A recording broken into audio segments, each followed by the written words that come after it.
Welcome, and thank you for standing by. Today's conference is being recorded. If you have any objections, you may disconnect at this time. All participants are on a listen-only mode until question and answer session at the end of the presentation. During that time, if you would like to ask a question, please press star one and clearly record your name for question induction.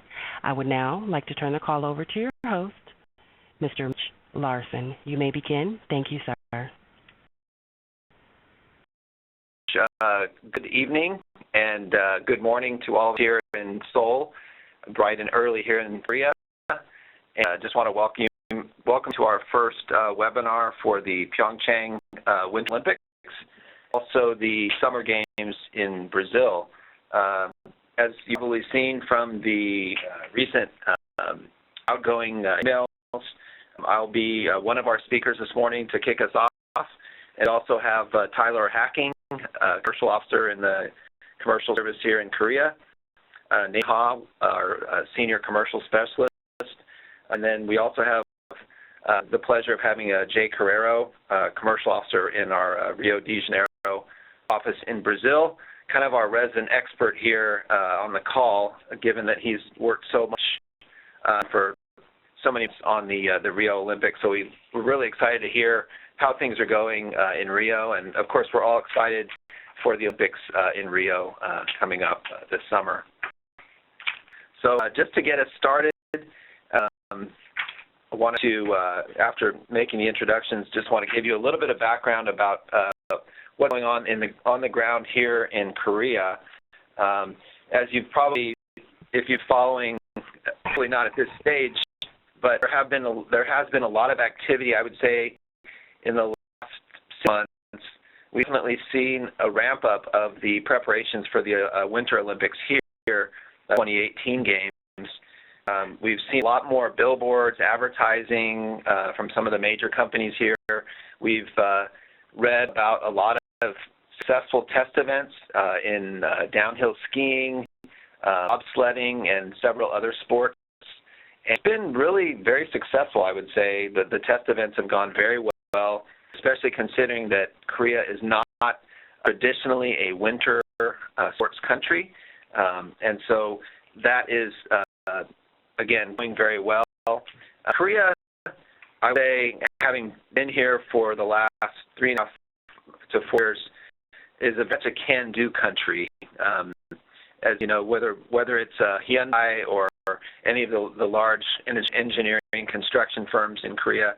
And also, with regard to the Olympics, you would know that Korea has a long history of organizing not only Olympics, but other major events in this kind of same vein. Starting in 1986, we had in Korea the Asian Games, which were hosted here on a few years later by the 1988 Summer Olympics, and in 2006, sharing with Japan the World Cup soccer. So I think perhaps one of the reasons why Korea was awarded the Winter Olympics was because of their great successes in organizing pretty large events that are similar. At level, we're also seeing a lot of ramp up here in the embassy. We have been engaging with our ambassador and the Olympic authorities here in Korea. Sir Lippert, we organized a breakfast with Chairman Cho of the Olympic organization operating here in Korea. He is very engaged for many, actually, months and years, and that is good. We were able to meet with him as well as some of the key leaders of the Olympic movement here and engage at a pretty level. And that Chairman Cho is also the chairman, president of Korean Airlines here in Korea. We also had a breakfast with all of the American companies that are global partners of the Olympic movement, including GE and several other companies here in Korea, Coca-Cola, McDonald's, and the others. So we feel that in the embassy that we're very well engaged, not only with the companies on the ground, but also the authorities that will be putting the games. Actually, just in the last few weeks, GE was the first company that I'm aware of, major company, to open an Olympic office on the Olympic site, and so that is they had one of their vice presidents here to kick that off. That will be followed up by a visit by Jeffrey Immelt, the CEO of GE, in the next few weeks, actually next week, late next week, to Korea. So there's a lot of activity. We've also had the embassy will have an Olympic coordinator that will be coordinating with the Olympic team and other efforts starting this summer, and her name is Caitlin Che. And so we're looking forward to getting more engaged as time moves ahead. Also, just want to make mention as I close here my portion, we have an embassy social service newsletter that we're sending around, and we're happy if you're not on our mailing list to keep you informed of upcoming tenders and opportunities, and just to keep you informed on what's going on with the Olympics. We hope to have future webinars, and we have our website, which also mirrors some of the information in our newsletters. I also want to mention that I think we're going to find a lot of critical mass as we move forward, because after Brazil, all focus on the Olympic movement for the next several years is going to obviously focus or start to move toward Asia, because we have obviously the PyeongChang Games in 2018, Winter Games, and then Tokyo, the 2020 Games, and in Beijing, the 2022 Winter Olympics. So look forward to coordinating with our colleagues in Tokyo and in China on future calls, and so I think that will be a nice coordinated effort on all of our parts. So basically, the last thing I want to say is that we're here for you. The reason that we're doing this call, the reason that we have coordinated and created this kind of team of people, we have 5 or 6 people in the office here in Korea working on the Olympics, not exclusively, but on the Olympics in a variety of different industry sectors. And I think one of the advantages I think you all have as American companies is the expertise, the services or products that you're selling. We have great opportunities to showcase American technology and American exports. And the advantage I think American companies have is that we have a lot of track record. Korea, as I said before, is not a winter sports country, and so if you have experience in previous Olympics, or if you have something that you feel that would work well here, we're happy to try to engage. Whether or not there's a tender on the table, we're happy to engage with the Korean side to see what opportunities there might be for you. So with that, I think I'll stop there and turn it over to Tyler Hacking. Thank you, Mitch, and good afternoon, good evening, everyone. And it's great to have all of you on the call and join us as we talk about the upcoming Olympics. In my section, I want to, first of all, really give you an overview of the Korean market before we dive into the specifics of the Olympic Games themselves. Korea at a glance. Geographically, Korea, the country, South Korea, is really the size of the state of Indiana. There are a little over 50 million people in the country, and almost half of those, roughly 20 million, are in the general Seoul area. So you've got a large concentration of the population of Korea located in Seoul, and about 70% of the country is mountainous. So it's a mountainous terrain in general, and really a beautiful country. GDP here in Korea, as I'm sure you're aware, is good and has grown over the years. So it's per capita, it's a little over 27,000 per capita. 2015, and this is after significant growth. If you go back 40, 50 years, South Korea was a very poor country, one of the poor in Asia, more than North Korea, and it has had tremendous growth. They call it the miracle on the Han, referencing the Han River that goes through Seoul here. But it is now, in 2015, the 11th largest economy in the world, and the 3rd largest economy in East Asia.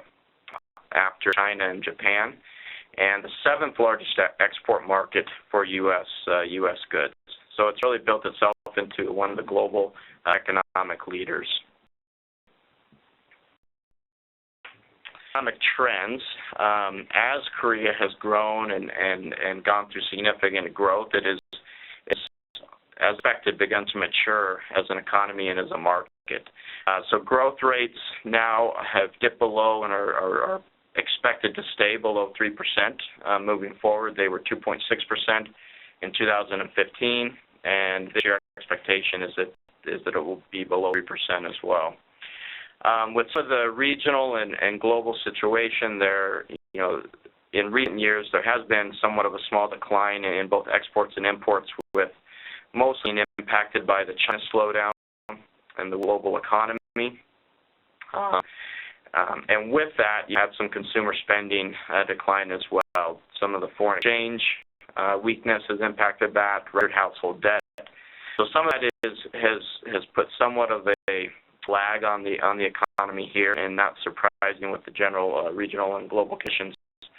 But you do see on the flip side, 2015 was a record year for foreign direct investment in Korea, coming from China and the EU, but you did see over $21 billion in FDI in 2015.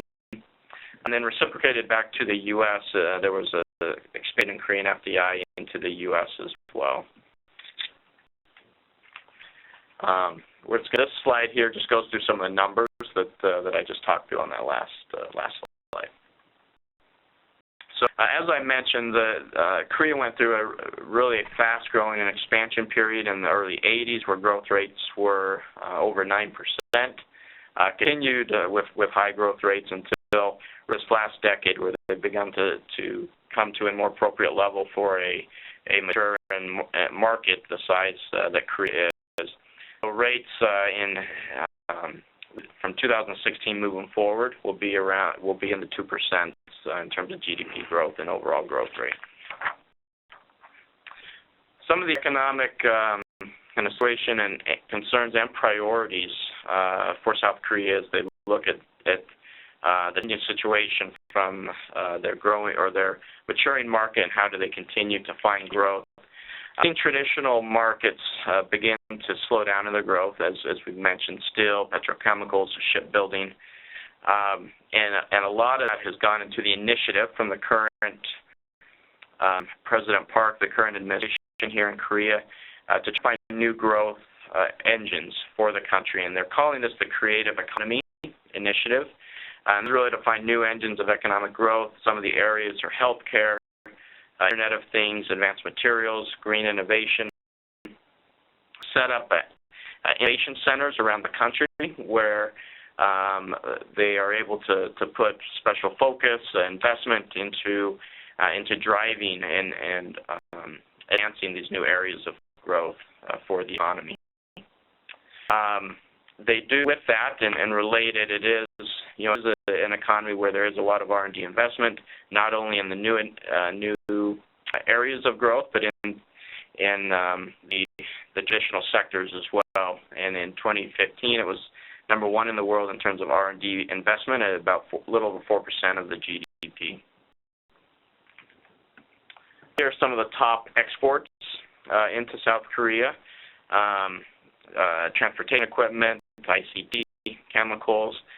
There really is a broad range of opportunities in industries here in Korea. And so in terms of summarizing the situation, it is a competitive market. They've economy that has grown and now has matured.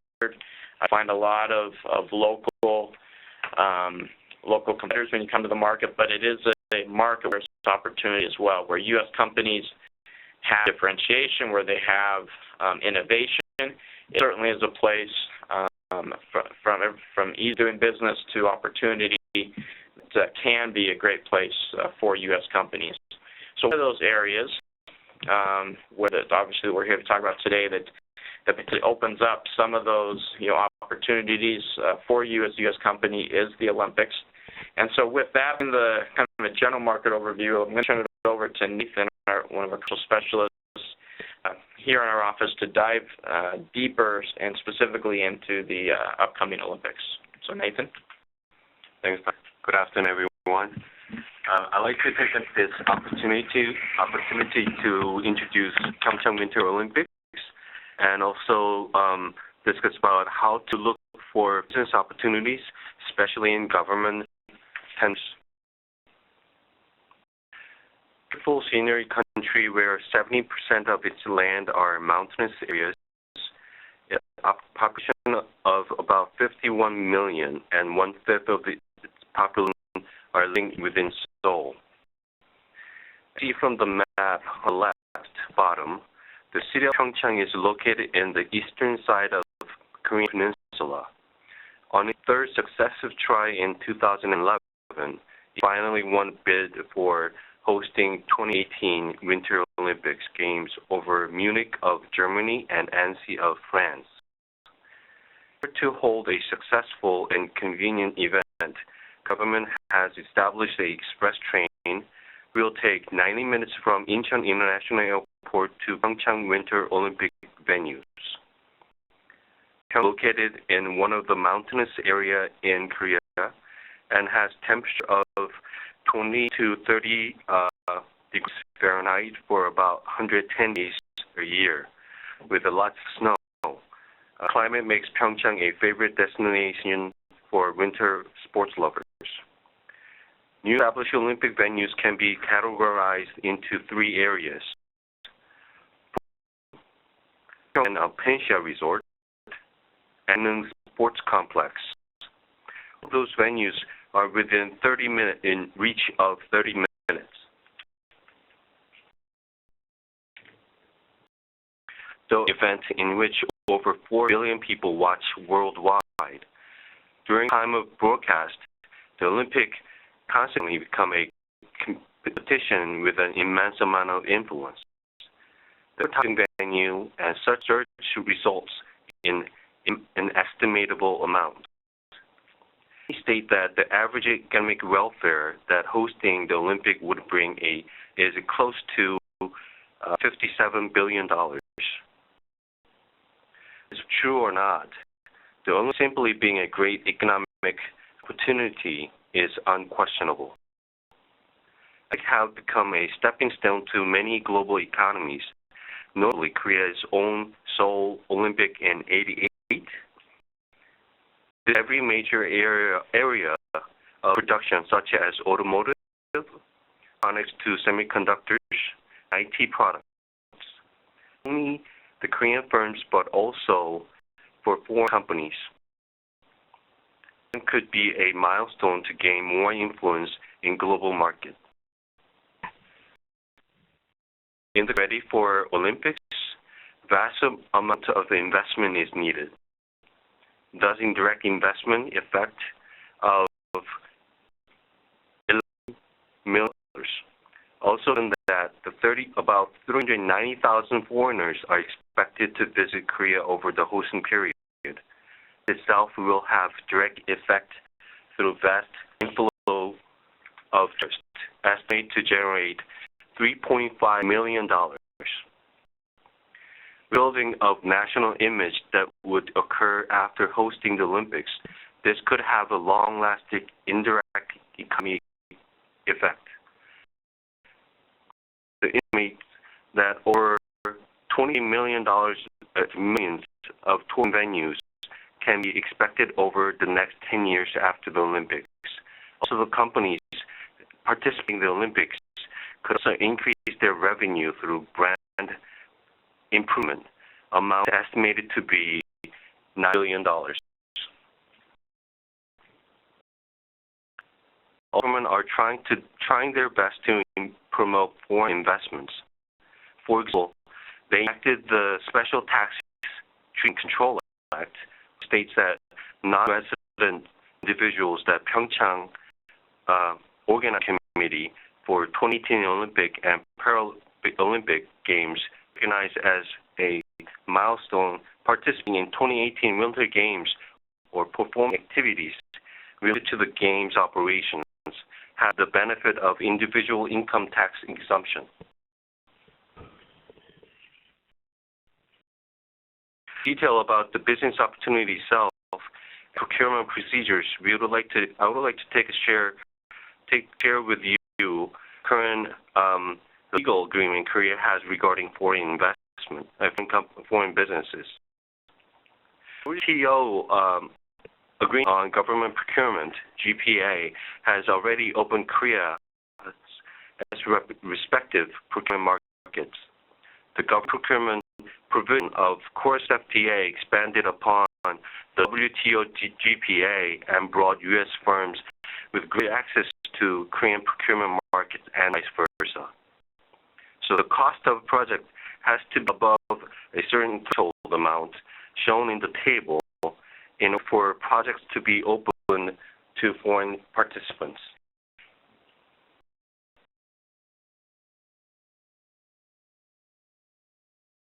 Of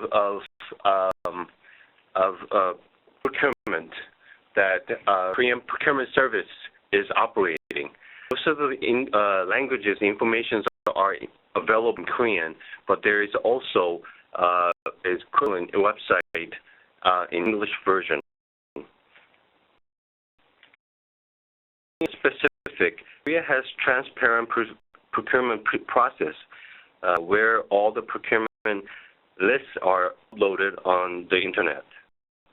This site, but site is in Korean, so in order for go for English version, there is a procedure you need to take. Then it will lead you to this site. Here, by clicking on the bid information, you can check out the summarized international bid information. I'd like to do one case successful story as an example. Olympic Games partnership was launched in 2005 and continues through 2020 Summer Games, including the games of the 2016 Olympiad in Rio, 20 in PyeongChang, South Korea, and 2020 Summer Games in Tokyo, Japan. As worldwide Olympic partner, G is exclusive provider of a wide range of innovative products and services that are integral to staging a successful Olympic and Paralympic Games. G works closely with the hosting countries, cities, and organizing communities to provide infrastructure solutions for Olympic venues, including power, treatment, and transportation, and medical equipment.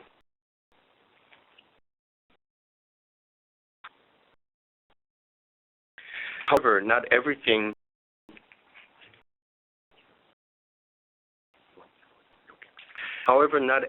has a happy ending. There are only barriers the winners may face have to overcome in order to make a successful procurement bid.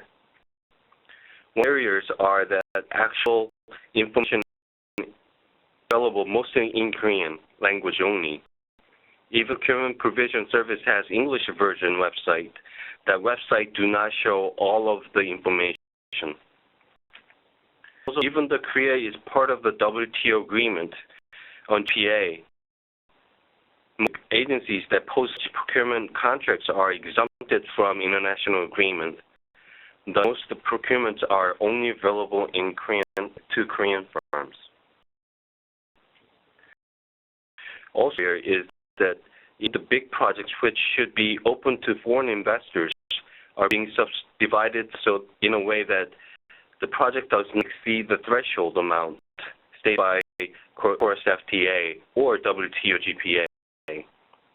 So even if procurement process is transparent, the sectors mostly, if not all, local companies. Here are some mostly frequently asked questions that we received recently from our U.S. companies. First is, what would be the best source to get information on upcoming procurement in advance? Well, I just introduced the main page of the Korean procurement service that handles over 30 to 50% of all government procurement, including tenders related to Olympic Games. But there are also tenders that are done by private companies. and we definitely work with you individually to identify and supply with information. Second is, can you direct me to the best site to confirm the bid opportunities? This relates to the first questions as well. Korean Procurement Service website is very helpful, but also there are many private projects occurred through individually. The question is, how can foreign companies obtain sufficient information about requirements to bid on procurement? Something very important to have a partner in Korea, agent dealers, or joint venture companies as a partner. You'll need a Korean partner to translate, also to communicate with organizer to obtain sufficient information. And see Korea, we can also help you in that regard. Now I hand it over to introduce Carrero in Brazil and ask him to cover the Rio Olympics.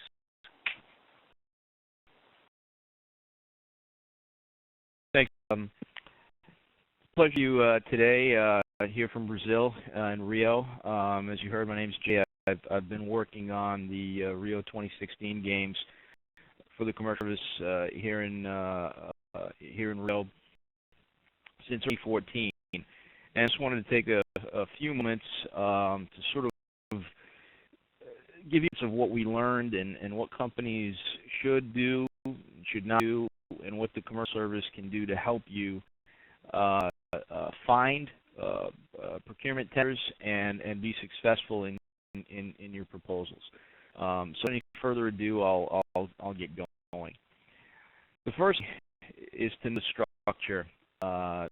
Every country does the Olympics a little bit differently.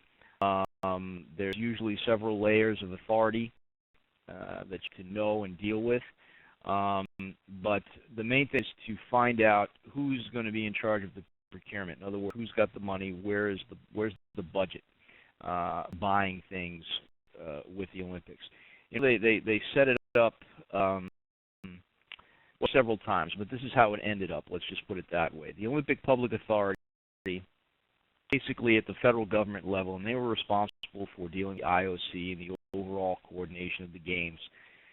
Then the Municipal Public Authority, that's the city of Rio de Janeiro, and they executed the municipal projects like the Metro Extension Line, bus rapid transit expansion, big public works projects, infrastructure projects, venues that were going up within the city, and they were in charge of exclusively those things.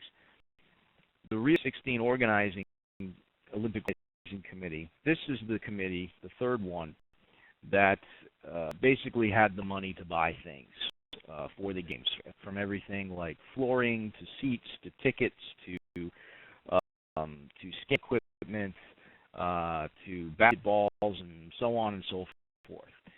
Separate budget. They were set up as a quasi-private entity, so they weren't subject to government procurement rules, and they had a full-on procurement team. They reorganized several times over the course of the past couple of years, with something you may not see in Korea. My expectation is that you will, because it's a learning process even for them as they decide how they're going to tackle the various issues that come their way. But in essence, we dealt with mostly the Rio 2016 Olympic Organizing Committee because they were the ones that were releasing tenders. They were the ones that we needed to have a good, strong relationship with, so that one would let us know when things were coming down the pike. And for companies that were interested in bidding on potential tenders that had not yet been announced, we were able to sort of go in and meet with the procurement team over at the organizing committee and say, company X is interested in perhaps finding a solution for Y. And we did it several times, and through those relationship building moments, we were able to get a lot of business intelligence, a lot of market intelligence to help U.S. companies bid on upcoming tenders, which is important, and I'll get to why it's important a little bit later. The first was the Secretariat for basically the security of large events. That's the way it roughly translates from the Brazilian acronym. It's just simply known as SESG here. They are essentially out of the Ministry of Justice. Initially, the security elements of the Olympics were split between the organizing committee and the Ministry of Justice. The Ministry of Justice decided that they should have all of the security elements under their roof.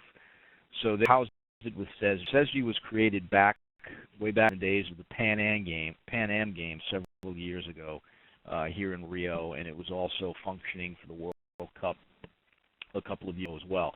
And then they were up for one purpose, to handle security for these large, extraordinary events. They're a federal institution. They're part of the Ministry of Justice. And they released a separate set of tenders dealing solely with securities issues. So drones, perimeter intrusion detection systems, scanning equipment, baggage equipment, that kind of thing. They had a separate budget. It was federal money. Those were subject to more traditional procurement rules, federal procurement rules, and it was sort of a different ball of wax to do with there. But nevertheless, there were several U.S. companies, obviously, in the security area. I've had experience in past games and that were interested in bidding on security tests here. So that's another relationship that we sort of had to cultivate. I would imagine that the Embassy Seoul is going to set up an Olympic coordination office, much like the embassy in Brasilia did. They set up here in Rio, but it's all embassy folks that came over from Brasilia, and they've set up here in Rio. They have a security team of diplomatic security agents that liaise basically on a daily basis with Brazilian security officials, local police, federal police, etc., the military. And they're obviously linked in with SESG. So this was a very complex web to deal with, but nevertheless, the relationships did in the end when American companies were successful in bidding on cybersecurity tender. So structure, it's very, very important to have a good handle on how governance structure is set up and how it's working and who has responsibility for what. And then please. Challenges is another one. Obviously, the structure itself is a challenge, but you got to remember that the Olympics, a host country is likely going to get the lion's share of the work for the Olympics, and this makes sense. If you're hosting the Olympics, you're spending all of this money to bring venues online, to upgrade venues, building venues. Your local companies better get a lot of that work, and that's going to happen. It happened in the U.S. when we had the Olympics. It happens in every country. So, you have to understand that going in. It wouldn't make sense if local companies couldn't take advantage of the Olympics in their own backyard.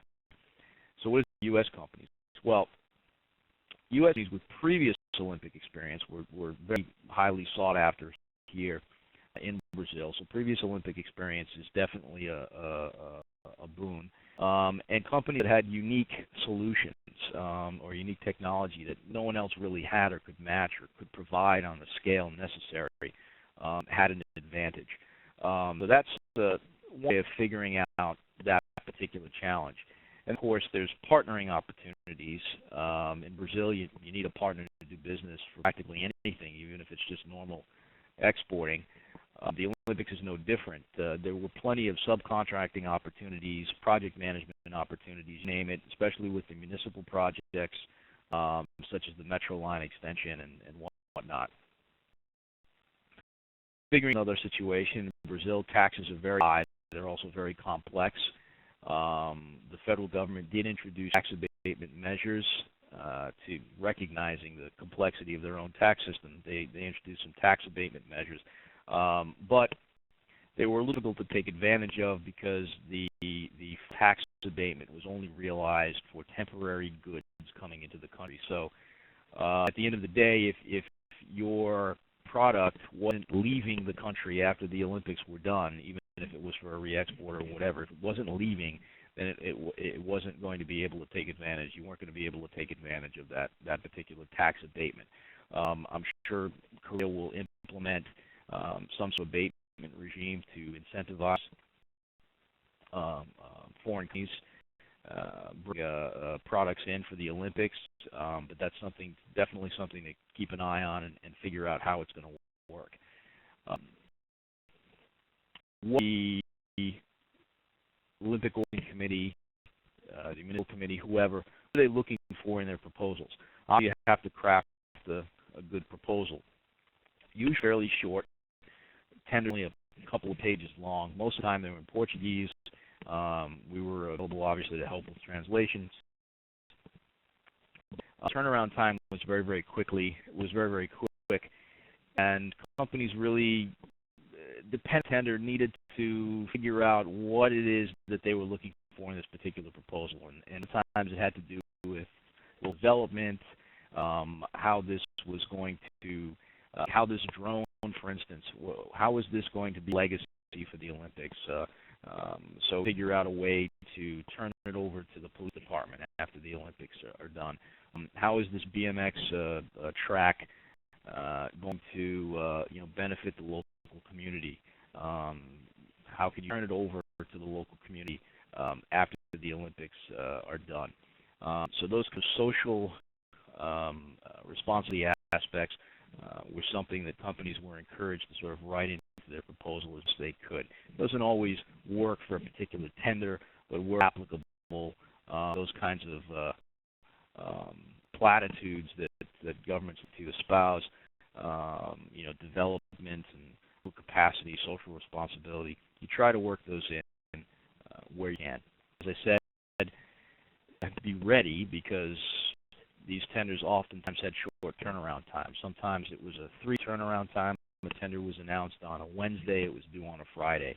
Then, of course, it took 3 months to actually announce the outcome of the tender, but that's usually the way it goes. But companies need to be ready to be able to put in a tender, particularly, and this is important to keep in touch with us, so you have a sense of when things are coming down the line. Okay, the next, please. So, to be curious and proactive as a company. Use CS resources. Touch with us. Give us a call. As I said, be ready to put your tender together quickly. Stay in touch with us throughout the process, throughout the tender process. If you have a couple of weeks to put in, let us help you fill in the blanks and move things along. Once the tender is submitted, we'll do the best that we can to follow up for you on the progress of that tender. Oftentimes, the committee will have tech questions about particular proposals. We'll help with that as well. Again, if previous Olympic experience, I mentioned that earlier, is something that was highly regarded here, very favorably considered. If you have previous Olympic experience, tout it. If you have a unique solution, emphasize it.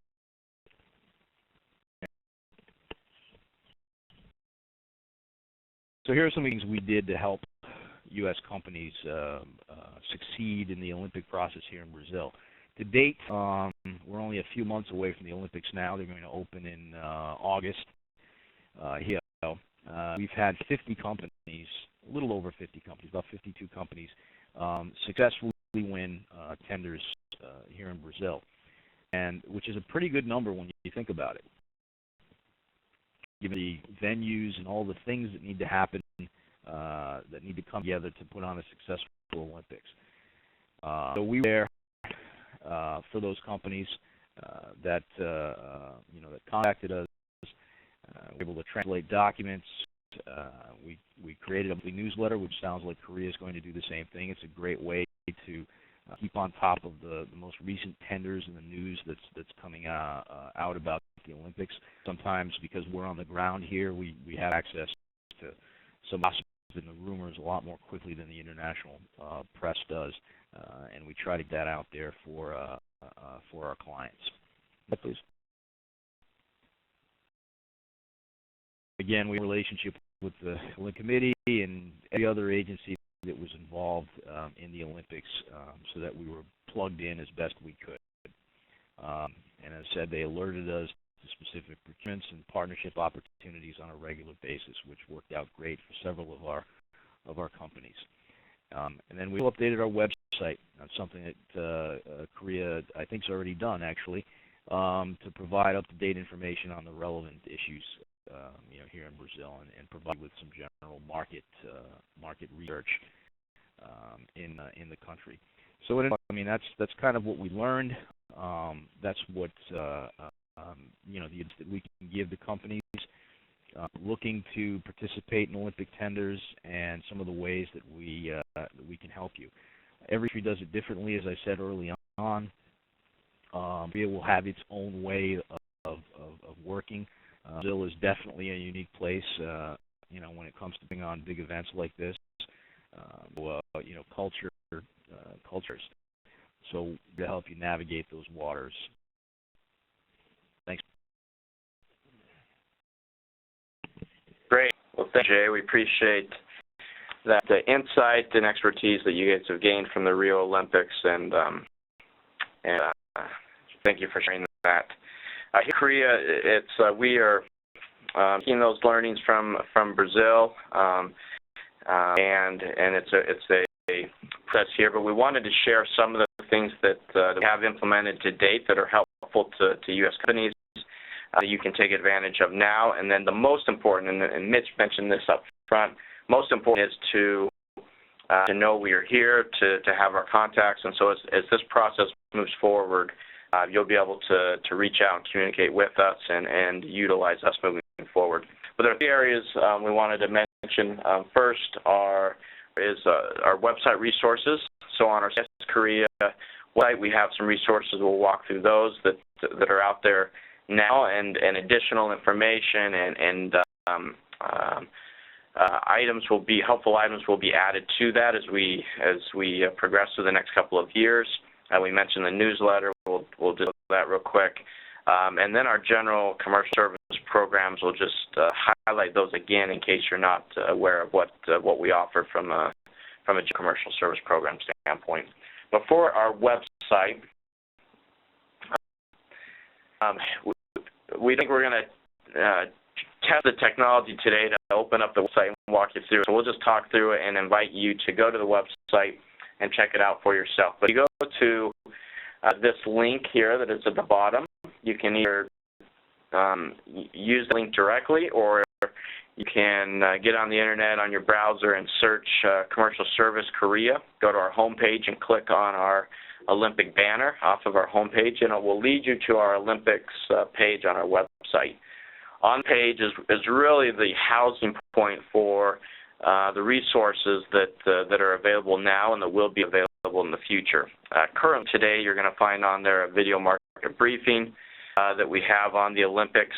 This webinar and recorded webinar and future webinars will be placed on this landing point in the future. The procurement sites that Nathan talked about, all of the different areas that you need to be aware of from a procurement standpoint are linked to and or are listed on this web page, as well as general Olympic information and all of the CS Commercial Service Korea contacts that you need to be aware of, at least for a starting point, to reach out to us if you need more information. So again, I invite you to use this website landing point, our Olympic website, as really your starting point for any questions you have, and then to reach out to us from that point. We also, it's been mentioned several times, and taking the example from the Rio Games, we started our Olympic newsletter. So the initial version off in January. Our next one will be coming in about mid-May, and this will be updated with the latest information, opportunities, things that are information that we're hearing on the ground here in Korea. So if you would like to be added to that distribution list and you're not today, again, please reach out to us, one of our emails that's located either on this presentation or Olympics website, and let us know, and we'll add you to that distribution list. Finally, again, just to hit our core programs, because and Nathan mentioned it's key, here in Korea to have a partner, whether it's for translation, for keeping contacts within the Korean government, et cetera. It's key to have really a local presence on the ground. In helping you, commercial service is most of you are aware, we're located throughout the U.S. and in over 80 countries around the world. Services they offer, we mentioned finding a partner, helping you find a right partner on the ground here in Korea, and the partner can be there to benefit you not only through the Olympics, but from ongoing business and exports to Korea. It's absolutely critical. You understand from market research or counseling a little bit more on the market. And each industry, each sector is going to be different.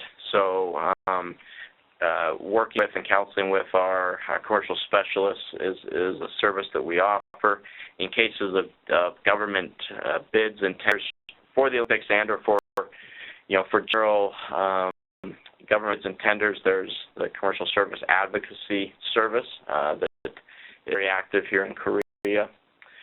With the Olympics, there may be a need for a comprehensive or more of a customized type of a service moving forward, and so certainly there are opportunities to speak to us about that, whether it's an ongoing type of tailored approach that you may need to help you moving forward. So those opportunities will be there as well. Most important here is to know, again, to know about the commercial service, to leverage us, as Jay mentioned as well from the Rio side. Make sure you leverage us and communicate out to us if you have questions. And, if we are not able to, we can hopefully point you in the right direction. So with that, I'm going to, so that we offer, again, so over the next couple of years, we'll continue to be a work in progress here in terms of things that we're able to do to help you. So please stay in touch with us. Please look for future webinars and other things that we'll be doing. So with that, I'm going to turn it back over to Nick here. Thank you, Tyler. Well, I think we're open for Q&A, so we'll go ahead and open the lines for any questions that you may have, either for or for Bill.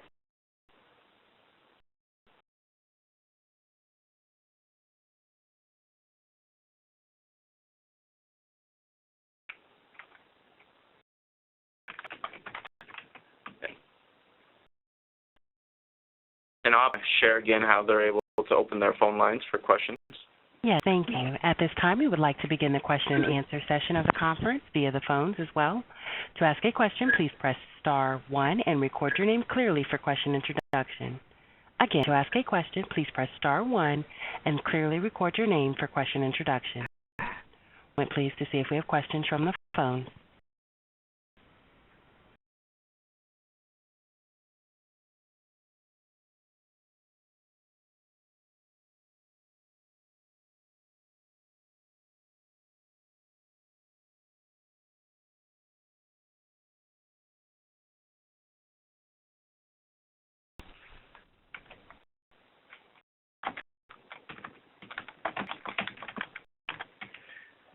One question came asking if we can email the PowerPoint, and yes, the email or the PowerPoint will be two options. Will be shared. Number one. Number two, the recorded version of this will be placed on our website, where you'll be able to download that in the future.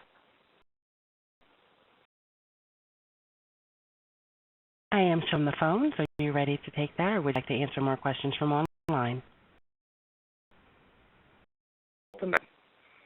Our question comes from Andrew Cho. Your line is now open. Are you able to address barriers of entry to South Korea for a property development company that is U.S.-based that would open a special purpose company in Korea?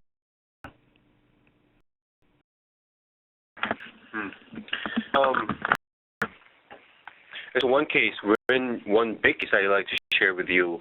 A company name called Gale International. They have launched a project building a new satellite city from back in 2005.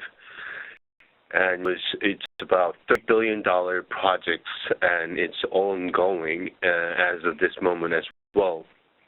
And company established SPC Plus, has joint partnered with several financial organizations and private sectors in Korea and overseas, partnering with Korean construction companies, engineering companies.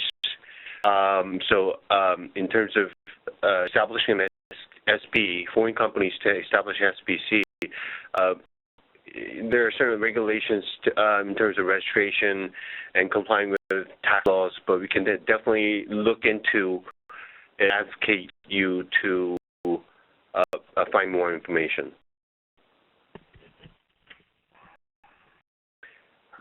Not yet.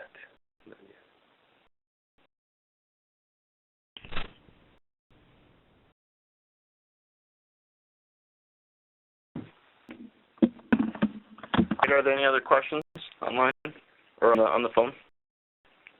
And currently show no additional questions.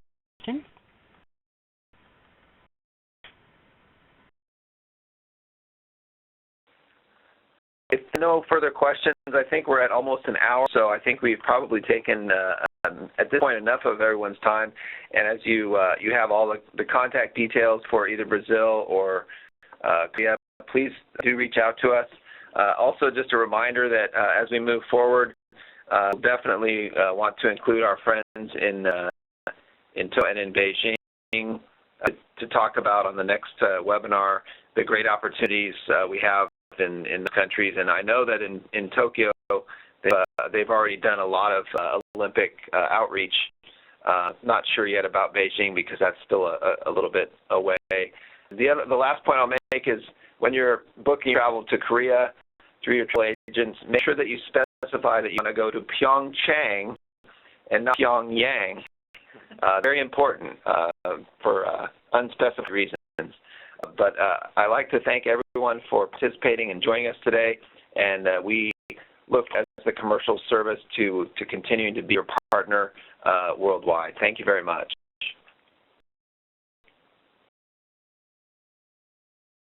Conference all participants now disconnect. Speaker, please stand by for transfer.